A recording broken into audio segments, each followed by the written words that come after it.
Hi all, welcome back to Edus Academy. So, നമ്മൾ ഇന്ന് നോക്കാനായിട്ട് പോകുന്നത് ഈ കാണുന്ന പോലെ നമ്മുടെ INC PhD നഴ്സിംഗ് പ്രോഗ്രാമിനെ കുറിച്ചാണ്. അതായത് എല്ലാവർക്കും അറിയാമായിരിക്കും, നമുക്ക് BSc നഴ്സിംഗിനെ കുറിച്ച് അറിയാം, പിന്നെ MSc നഴ്സിംഗിനെ കുറിച്ച് അറിയാം അല്ലെ. അതിനുശേഷം ശരിക്കും പറഞ്ഞാൽ നമ്മുടെ നഴ്സസിന് അല്ലെങ്കിൽ ഈ പറഞ്ഞ നഴ്സിംഗ് പോസ്റ്റ് ഗ്രാജുവേഷൻ ഒക്കെ കഴിഞ്ഞവർക്ക് റിസർച്ച് ചെയ്യാനും അല്ലെങ്കിൽ കുറച്ചുകൂടെ നമ്മുടെ കരിയർ കുറച്ചുകൂടെ മുന്നിലേക്ക് കൊണ്ടുപോകാൻ അല്ലെ, കുറച്ചുകൂടെ ഒരു അപ്ലിഫ്റ്റ്മെന്റ് ആഗ്രഹിക്കുന്നവർക്കൊക്കെ ശരിക്കും പറ്റിയ ഒരു പ്രോഗ്രാമാണ് ഈ പറയുന്ന PhD നഴ്സിംഗ് പ്രോഗ്രാം എന്ന് പറയുക. സോ PhD നഴ്സിംഗ് പ്രോഗ്രാമിനെ സംബന്ധിച്ചിടത്തോളം ഈ പറഞ്ഞ INC മാത്രമല്ല കേട്ടോ, പല സ്ഥാപനങ്ങളും അതിൽ പല തരത്തിലുള്ള യൂണിവേഴ്സിറ്റീസും ഈ പറയുന്ന PhD പ്രോഗ്രാംസ് ഓഫർ ചെയ്യുന്നുണ്ട്. പക്ഷെ നമ്മൾ ഇന്ന് നോക്കുന്നത് നമ്മുടെ INC എന്ന് പറയുമ്പോൾ നമുക്കറിയാം, ഇന്ത്യൻ നഴ്സിംഗ് കൗൺസിലിന്റെ തന്നെ ഉള്ള ഒരു PhD നഴ്സിംഗ് പ്രോഗ്രാം ആണ്. സോ നമുക്ക് അതിന്റെ ഡീറ്റെയിൽസ് ആണ് നമ്മൾ ഈ ഒരു വീഡിയോയിൽ കവർ ചെയ്യാനായിട്ട് പോകുന്നത് കേട്ടോ.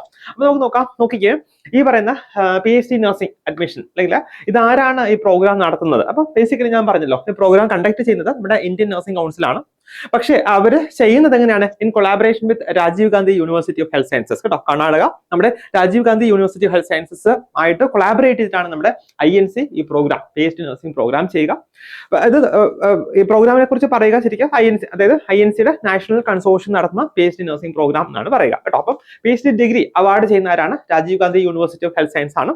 പക്ഷെ അഡ്മിഷനും കാര്യങ്ങളൊക്കെ കോർഡിനേറ്റ് ചെയ്യുന്നത് നമ്മുടെ national consortium for PhD nursing ആണ്. പിന്നെ ഒരു ഇമ്പോർട്ടന്റ് ആയിട്ട് അല്ലെങ്കിൽ കുറച്ചൊരു അട്രാക്റ്റീവ് ആയിട്ട് നമുക്ക് പറയാൻ കഴിയുന്ന ഒരു കാര്യമാണ് നമുക്ക് മോഡ് ഓഫ് PhD പ്രോഗ്രാം എന്ന് പറയുന്നത്. ഇതൊരു പാർട്ട് ടൈം PhD ആണ്, അതായത് നമുക്ക് വർക്ക് ചെയ്തുകൊണ്ട് തന്നെ നമുക്ക് ഈ പ്രോഗ്രാം അല്ലെങ്കിൽ ഈ കോഴ്സ് കംപ്ലീറ്റ് ചെയ്യാനായിട്ട് കഴിയും.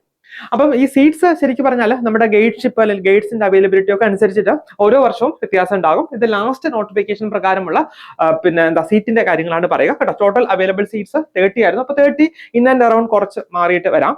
അപ്പം ഇത് സ്പെഷ്യാലിറ്റി വൈസ് ആണ് യൂഷ്വലി സീറ്റ്സ് അവൈലബിൾ ആകുക. അതുകൂടാതെ തന്നെ എക്സാമിനേഷനും ഒക്കെ സ്പെഷ്യാലിറ്റി വൈസ് ആയിരിക്കും, ഞാൻ പറഞ്ഞുതരാം കേട്ടോ. അപ്പൊ നോക്കി, കഴിഞ്ഞ നോട്ടിഫിക്കേഷൻ പ്രകാരം നമ്മുടെ മെഡിക്കൽ സർജിക്കൽ നഴ്സിംഗിന് 11 സീറ്റ്സ് ആയിരുന്നു, കമ്മ്യൂണിറ്റി ഹെൽത്ത് നഴ്സിംഗിന് 7 സീറ്റ്സ് ആയിരുന്നു, സൈക്യാട്രിക് നഴ്സിംഗിന് 6 സീറ്റ്സ് ആയിരുന്നു, അതുപോലെ തന്നെ പീഡിയാട്രിക് നഴ്സിംഗ് അല്ലെങ്കിൽ ചൈൽഡ് ഹെൽത്ത് നഴ്സിംഗിന് 4 സീറ്റ്സ് ആയിരുന്നു, OBG 2 സീറ്റ്സ്, അങ്ങനെ ടോട്ടൽ 30 സീറ്റ്സ് ആണ് വരിക.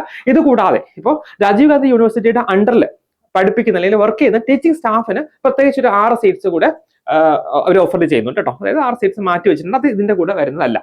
അപ്പൊ നമുക്ക് ഇനി നോക്കുന്നത് എലിജിബിലിറ്റി ക്രൈറ്റീരിയ അല്ലെ, ആർക്കൊക്കെയാണ് ഈ പറയുന്ന INC PhD പ്രോഗ്രാം അപ്ലൈ ചെയ്യാൻ കഴിയുക അല്ലെങ്കിൽ ചെയ്യാനായിട്ട് കഴിയുക. അപ്പൊ നോക്കിയാൽ ഇതിന്റെ ബേസിക് ആയിട്ടുള്ള ക്വാളിഫിക്കേഷൻ എന്ന് പറയുന്നത് MSc നഴ്സിംഗ് അല്ലെങ്കിൽ MPhil നഴ്സിംഗ് ആണ്. MSc അല്ലെങ്കിൽ MPhil നഴ്സിംഗ് കംപ്ലീറ്റ് ചെയ്തിരിക്കണം. കൂടാതെ മിനിമം ആയിട്ടുള്ള മാർക്ക് വരുന്നത് 60% മാർക്ക് അല്ലെ. നമ്മുടെ MSc നഴ്സിംഗിന് 60% മാർക്ക് നമ്മൾ നേടിയിരിക്കണം, അതാണ് ഇമ്പോർട്ടന്റ് ആയിട്ട് വരിക. പിന്നെ ഒരു കാര്യം കൂടി ഇവിടെ ഉണ്ട്, അതായത് നമുക്ക് എക്സ്പീരിയൻസ് ഉണ്ടാകണം. അതായത് നമ്മുടെ MSc നഴ്സിംഗ് പ്രോഗ്രാം നമ്മൾ കംപ്ലീറ്റ് ചെയ്തതിന് ശേഷം നമുക്ക് 3 വർഷം, അത് എവിടെ ആയിക്കോട്ടെ, ടീച്ചിങ് ആയിക്കോട്ടെ ക്ലിനിക്കൽ ആയിക്കോട്ടെ, നമുക്ക് എക്സ്പീരിയൻസ് ഉണ്ടാകണം. ഒരു 3 വർഷത്തെ എക്സ്പീരിയൻസ് ഉണ്ടാകണം. ഇനി നോക്കി, ഇനി ഇത് എങ്ങനെയാണ് ഈ പ്രോഗ്രാമിലേക്ക് നമുക്ക് സെലക്ട് ചെയ്യപ്പെടുക എന്നുള്ളതാണ്. അപ്പൊ ഇതിൽ 3 കാര്യങ്ങളാണ് കേട്ടോ പറയുക. അതായത് ഒന്ന് നോക്കി, എൻട്രൻസ് എക്സാമിനേഷൻ ആണ്. രണ്ടാമത്തേത് നമുക്ക് അഡീഷണൽ വെയിറ്റേജ് രണ്ട് കാര്യങ്ങൾ പറയുന്നുണ്ട്. ഒന്ന് MPhil നഴ്സിംഗ് കംപ്ലീറ്റ് ചെയ്തവർക്ക്, അതുകൂടാതെ മൂന്നാമത് പബ്ലിക്കേഷൻസ് ഉള്ളവർക്ക്. അപ്പം ഇതാണ് ഇതിന്റെ ഒരു സെലക്ഷൻ ക്രൈറ്റീരിയ എന്ന് പറയുക. അപ്പൊ എൻട്രൻസ് എക്സാമിനേഷനെ കുറിച്ച് പറയുകയാണെങ്കിൽ മാക്സിമം 90 മാർക്സ്, 90 മാർക്സിന്റെ ക്വസ്റ്റ്യൻസ് ആണ് നമുക്ക് എൻട്രൻസ് എക്സാമിനേഷൻ ലഭിക്കുക. അത് OMR ബേസ് ചെയ്തിട്ടുള്ള ടെസ്റ്റ് ആണ്. അപ്പോൾ ടെസ്റ്റിന്റെ സെന്റർ എവിടെയാണെന്ന് ചോദിച്ചു കഴിഞ്ഞാൽ നമുക്ക് either ബാംഗ്ലൂർ അല്ലെങ്കിൽ നമുക്ക് ന്യൂഡൽഹിയാണ് നമുക്ക് സെന്റർ ഓപ്റ്റ് ചെയ്യാനായിട്ട് കഴിയും. അപ്പോൾ ഈ പറഞ്ഞ എൻട്രൻസ് എക്സാമിനേഷന്റെ ക്വാളിഫയിങ് മാർക്സ് എന്ന് പറഞ്ഞാൽ 54 മാർക്സ് ആണ്. അതായത് 60% മാർക്ക് നമുക്ക് എൻട്രൻസ് എക്സാമിനേഷൻ നേടിയിരിക്കണം. അതുകൂടാതെ അഡീഷണൽ വെയിറ്റേജ് ആയിട്ട് MPhil, ഇപ്പം MPhil നഴ്സിംഗ് കംപ്ലീറ്റ് ചെയ്തവർക്ക് 5 മാർക്ക് ഗ്രേസ് മാർക്കായിട്ട് ലഭിക്കും. അതുപോലെ തന്നെ പബ്ലിക്കേഷൻസ് കേട്ടോ. അപ്പം നമുക്ക് 5 പബ്ലിക്കേഷൻസ് ഉണ്ടെങ്കിൽ, അതും നോക്കിയാൽ ഇൻഡെക്സ്ഡ് ജേർണൽസിൽ 5 പബ്ലിക്കേഷൻസ് ഉണ്ടെങ്കിൽ ഒരു പബ്ലിക്കേഷൻ 1 മാർക്ക് വെച്ചിട്ട് നമുക്ക് ടോട്ടൽ 5 മാർക്ക് ലഭിക്കും. അങ്ങനെയാണ് നമ്മുടെ 100 മാർക്ക് ഇവിടെ ടാലി ആകുക. 90 മാർക്കിന്റെ entrance examination, 5 mark MPhil nursing ഉണ്ടെങ്കിൽ വെയിറ്റേജ് ആയിട്ട് ലഭിക്കും. അതുകൂടാതെ പബ്ലിക്കേഷൻസ് ഉണ്ടെങ്കിൽ, ഇൻഡെക്സ്ഡ് പബ്ലിക്കേഷൻ ഉണ്ടെങ്കിൽ ഓരോ പബ്ലിക്കേഷനും ഓരോ മാർക്ക് വെച്ചിട്ട് നമുക്ക് ടോട്ടൽ 5 മാർക്ക്, അങ്ങനെ 100 മാർക്കാണ് ഇതിന്റെ ഒരു സെലക്ഷൻ ക്രൈറ്റീരിയ ആയിട്ട് വരിക. ഓക്കെ, എൻട്രൻസ് എക്സാമിനേഷൻ 90 മാർക്കും, MPhil 5 മാർക്ക്, പബ്ലിക്കേഷന് 5 മാർക്ക്, അങ്ങനെ 100 മാർക്കാണ് നമ്മുടെ മെറിറ്റ് സ്കോർ ആയിട്ട് വരിക. പിന്നെ നോക്കിയാൽ ഇതിന്റെ മെറിറ്റ് ലിസ്റ്റ് എന്ന് പറയുന്നത് സ്പെഷ്യാലിറ്റി വൈസ് ആയിരിക്കും. അതായത് ഇതിന്റെ അഡ്മിഷൻ ഞാൻ പറഞ്ഞല്ലോ സ്പെഷ്യാലിറ്റി വൈസ് ആണ്. അപ്പോൾ സ്പെഷ്യാലിറ്റി വൈസ് ആണ് ഇതിന്റെ റാങ്ക് ലിസ്റ്റ് പബ്ലിഷ് ചെയ്യപ്പെടുക, അതിൽ പബ്ലിഷ് ചെയ്യുക. അതനുസരിച്ചിട്ടായിരിക്കും നമുക്ക് സീറ്റിന്റെ അലോട്ട്മെന്റ് ലഭിക്കുക കേട്ടോ. പിന്നെ നോക്കിയാൽ എൻട്രൻസ് എക്സാമിനേഷൻ ഡീറ്റെയിൽസ്, അതായത് ഈ ഒരു എക്സാമിനേഷൻ അല്ലെങ്കിൽ ഈ ഒരു പ്രോഗ്രാമിൽ എൻറോൾ ചെയ്യാനായിട്ടുള്ള ഇനിഷ്യൽ സ്റ്റെപ്പ് എന്ന് പറഞ്ഞാൽ എൻട്രൻസ് എക്സാമിനേഷൻ ക്വാളിഫൈ ചെയ്യുക എന്നുള്ളതാണ്. സോ ഡ്യൂറേഷൻ ഓഫ് എക്സാം 1.5 മണിക്കൂർ, 90 മിനിറ്റ്സ് ഉള്ള എക്സാം ആണ്. അതിൽ തന്നെ OMR ബേസ് ചെയ്തിട്ടുള്ള എക്സാം ആണ്. അപ്പൊ അതിന് 90 മിനിറ്റ്സ് തന്നെയാണ് നമുക്ക് ലഭിക്കുക. 90 മിനിറ്റ്സ് ഉള്ള എക്സാം ആണ്. ടൈം ഇതിപ്പോൾ ആക്ച്വലി ലാസ്റ്റ് നോട്ടിഫിക്കേഷൻ പ്രകാരമുള്ള ടൈമാണ് 11 AM to 12:30 PM. ഈ വർഷത്തെ നോട്ടിഫിക്കേഷൻ വന്നിട്ടില്ല, ഉടനെ തന്നെ നമ്മൾ നോട്ടിഫിക്കേഷൻ പ്രതീക്ഷിക്കുന്നുണ്ട്. എക്സാം സെന്റേഴ്സ് ഞാൻ പറഞ്ഞ പോലെ ഡൽഹിയും ബാംഗ്ലൂർ 1 എക്സാമിനേഷൻ സെന്റേഴ്സ് വരും കേട്ടോ. അപ്പോൾ ഇതാണ് നമുക്ക് എൻട്രൻസ് എക്സാമിനേഷനെ കുറിച്ച് പറയാനുള്ളത്. ഇന്നൊരു കാര്യം അല്ലേ, അപ്പോൾ ഇത്രയും പറയുമ്പോൾ നിങ്ങൾക്ക് സ്വാഭാവികമായിട്ട് മനസ്സിലേക്ക് വരുന്ന ഒരു ക്വസ്റ്റൻ ആണ്, എന്തൊക്കെയാണ് നമ്മൾ ഇതിനു വേണ്ടി പഠിക്കേണ്ടത് അല്ലേ. അപ്പോൾ നോക്കിയാൽ INC PhD നഴ്സിംഗ് പ്രോഗ്രാമിന്റെ എൻട്രൻസ് എക്സാമിനേഷന്റെ പാറ്റേൺ എന്ന് പറഞ്ഞാൽ നമുക്ക് പഠിക്കാനായിട്ട് മെയിൻലി 4 സബ്ജക്ട്സ് ആണ് വരിക കേട്ടോ. ഒന്ന് nursing education, 2 nursing administration, 3 research methodology and statistics, next 4th one is clinical speciality. അപ്പോൾ നോക്കിയാൽ ഇതിന്റെ മാർക്ക് ഡിസ്ട്രിബ്യൂഷൻ ഇങ്ങനെയാണ്. ഞാൻ പറയുന്നത് 90 മാർക്കിന്റെ എക്സാം ആണ്, അപ്പോൾ 90 ക്വസ്റ്റ്യൻസ് ഉണ്ടാകും. അപ്പോൾ നോക്കിയാൽ nursing education, nursing administration 10 mark വീതമുള്ള ക്വസ്റ്റ്യൻസ്, 10 ക്വസ്റ്റ്യൻസ് ഉണ്ടാകും. പിന്നെ ഒരു കാര്യം കൂടെ പറയാനുള്ളത്, നമുക്ക് ഇവിടെ നെഗറ്റീവ് മാർക്ക് ഇല്ല കേട്ടോ, നെഗറ്റീവ് മാർക്ക് ഇവിടെ ഉണ്ടാവില്ല. അപ്പം OMR ബേസ് ചെയ്തിട്ടുള്ള ടെസ്റ്റ് ആണ്. നഴ്സിംഗ് എഡ്യൂക്കേഷൻ, അഡ്മിനിസ്ട്രേഷൻ 10 മാർക്ക് വീതം ഉണ്ടാകും.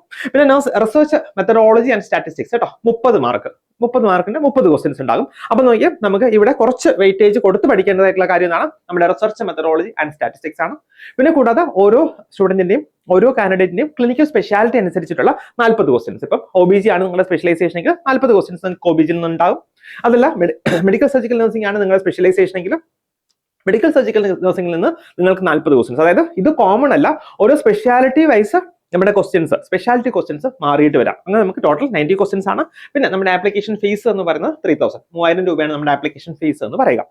പിന്നെ നോക്കിയേ, ഇനി നമ്മൾ പറയുന്നത് എക്സാമിനേഷൻ സെന്റർ നമ്മൾ പറഞ്ഞു ഡൽഹി അല്ലെങ്കിൽ നമ്മുടെ ബാംഗ്ലൂർ ആയിരിക്കും. ഇനി വരുന്ന സ്റ്റഡി സെന്റേഴ്സ്, അതായത് ഈ കോഴ്സിലേക്ക് നമ്മൾ എൻറോൾ ചെയ്ത് കഴിഞ്ഞാൽ നമുക്ക് ഇത് ഞാൻ പറഞ്ഞല്ലോ, ഇത് പാർട്ട് ടൈം കോഴ്സ് ആണ് എങ്കിലും നമുക്ക് ഫസ്റ്റ് ഇയറിൽ കോൺടാക്ട് ക്ലാസ്സസ് അറ്റൻഡ് ചെയ്യേണ്ടതായിട്ട് വരും കേട്ടോ. അപ്പോൾ നോക്കിയാൽ ഈ കോൺടാക്ട് ക്ലാസ് അറ്റൻഡ് ചെയ്യാനായിട്ട് നമുക്ക് സെലക്ട് ചെയ്യാൻ കഴിയുന്ന സ്റ്റഡി സെന്റേഴ്സ് ആണ് നോക്കിയാൽ ഒന്ന് INC Indian nursing council New Delhi, അല്ല എങ്കിൽ CMC വെല്ലൂർ, അതല്ല എങ്കിൽ saint John's college of nursing Bangalore. അപ്പൊ ഇതിൽ ഏതെങ്കിലും ഒരു സ്റ്റഡി സെന്റർ നമുക്ക് ഓപ്റ്റ് ചെയ്യാം.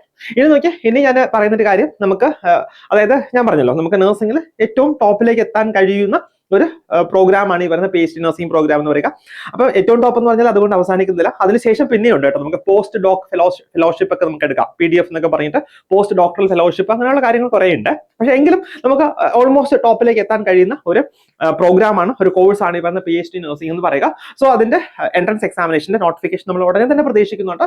നോട്ടിഫിക്കേഷൻ വന്നു കഴിഞ്ഞാൽ മേ ബി ഒരു 1 മന്തിനുള്ളിൽ നമുക്ക് എക്സാമിനേഷൻ ഉണ്ടാകും. സോ അതിന്റെ ഫസ്റ്റ് സ്റ്റെപ്പ് എന്ന് പറയുക എക്സാമിനേഷൻ പാസ് ആവുക എന്നുള്ളതാണ് കേട്ടോ. അപ്പം അത് ഫോക്കസ് ചെയ്തിട്ടുള്ള ക്ലാസ്സുകൾ നമ്മുടെ എഡ്യൂസ് അക്കാഡമിയിൽ അവൈലബിൾ ആണ്. അപ്പോൾ നിങ്ങൾക്ക് എക്സാം എഴുതാൻ താല്പര്യമുണ്ടോ, ഈ പറഞ്ഞ പോലെ PhD ഒക്കെ നേടണം, നമ്മുടെ പേരിന് മുന്നേ ഡോക്ടറൊക്കെ വെക്കണം എന്നുണ്ടെങ്കിൽ നിങ്ങൾക്ക് ഉറപ്പായിട്ട് ഈ പറയുന്ന കോഴ്സ് കംപ്ലീറ്റ് ചെയ്യാം. സോ അതിന്റെ നമ്മുടെ കോച്ചിങ് ക്ലാസ്സുകൾ അവൈലബിൾ ആണ്. താല്പര്യം ഉണ്ടെന്നുണ്ടെങ്കിൽ നമ്മുടെ ഓഫീസുമായിട്ട് എത്രയും പെട്ടെന്ന് കോൺടാക്ട് ചെയ്യാം. നന്നായിട്ട് പഠിക്കാം. എല്ലാവർക്കും ഓൾ ദി ബെസ്റ്റ്.